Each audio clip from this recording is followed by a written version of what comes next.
This is Houston Newsmakers with Cambrell Marshall. A lot has happened in the 1 week since we last did this program. The number of coronavirus cases in the United States has grown rapidly. That includes those being discovered in the Houston region, prompting an emergency health declaration by Houston Mayor Turner, the shutdown of the Houston Livestock Show and Rodeo, the suspension of the NBA, plans to play the NCAA games with no fans, and more is evolving as we speak. The question now is what? Especially as it concerns the health of the community and where and how to get treatment. Dr. Vian Nguyen is the Chief Medical Officer at Legacy Community Health. Thank you for being here. You're welcome. First of all, for those who may not know what Legacy does, what is Legacy's mission and what is the clientele you typically serve? Legacy is a federally health qualified center. Our mission is to serve all of our patients who are underserved and underprivileged.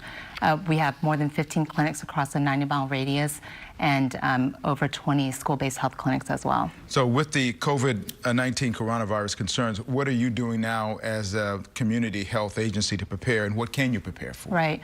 We're mainly concerned about educating our patients, right? There's so much in the social media that's causing a lot of fear, and we are really focused on communication with our staff and providers to make sure that we have consistent messaging and education to our patients. I'm glad you mentioned that, because the fear thing is real. Even when you're giving just basic information, people just get animated about that. It's already flu season. Allergy season is around us with the oak trees and all that kind of stuff. How do you tell whether or not you are having symptoms that may be related to coronavirus, and what do you do? We have to be really focused right now on patients' travel history. As we know, that's changing as well, so that's more of a reason why we have to keep our patients up to date on the travel history section of it. A lot of the symptoms do overlap, but the travel history is what's going to prompt us to do the testing.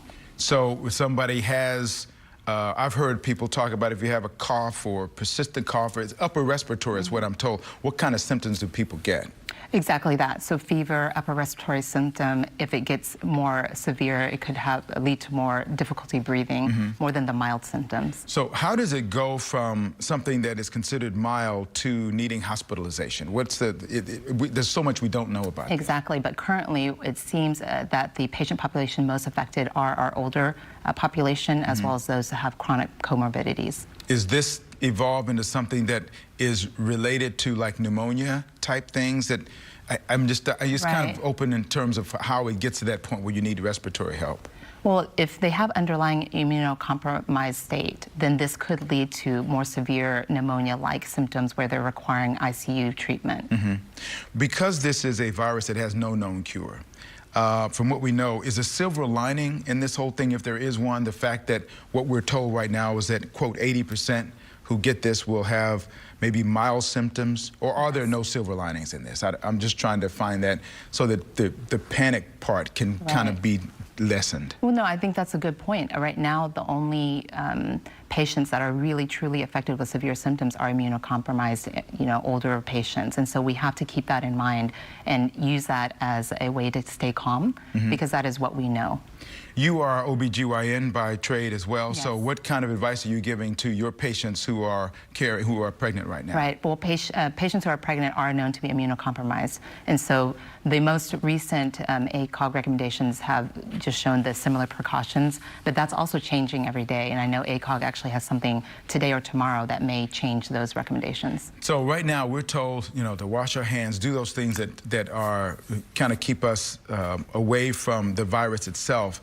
And I think part of what I understand is that if you're not in the same room with somebody, that's not enough to expose you. But if you're touching something that they have touched, then that could be the process. So are we doing everything we can do, do you think, in this community to be prepared, or what more would you suggest? Well, I think definitely we have to keep with the basic recommendations. I mean, hand washing and social distancing, these are all things that seem common sense, but they're not, as Brenda Bouchard said, it's not common practice. So at the very minimum, we need to be focused on that. And I think just some of the cancellations of the larger group gatherings is important so that we can contain the spread.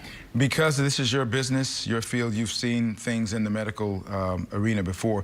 Are you optimistic that everything that should be done and the medical experts who are making the advice are doing everything they can do to mitigate what's going on now? I think we are. I think the public appreciates the constant communication. I think the references and learning from the other countries and what they've been through in the last few months is really important to establishing trust in the community. Well, I thank you for coming in and helping us to establish trust in what we do here on Houston Newsmakers. We're no panic zone here. Right. We like to get the best information out, and I thank you for what you're doing, and congratulations on what's happening at Community Health. It's a great organization. Thank you so much. Thank you so much. Thank you.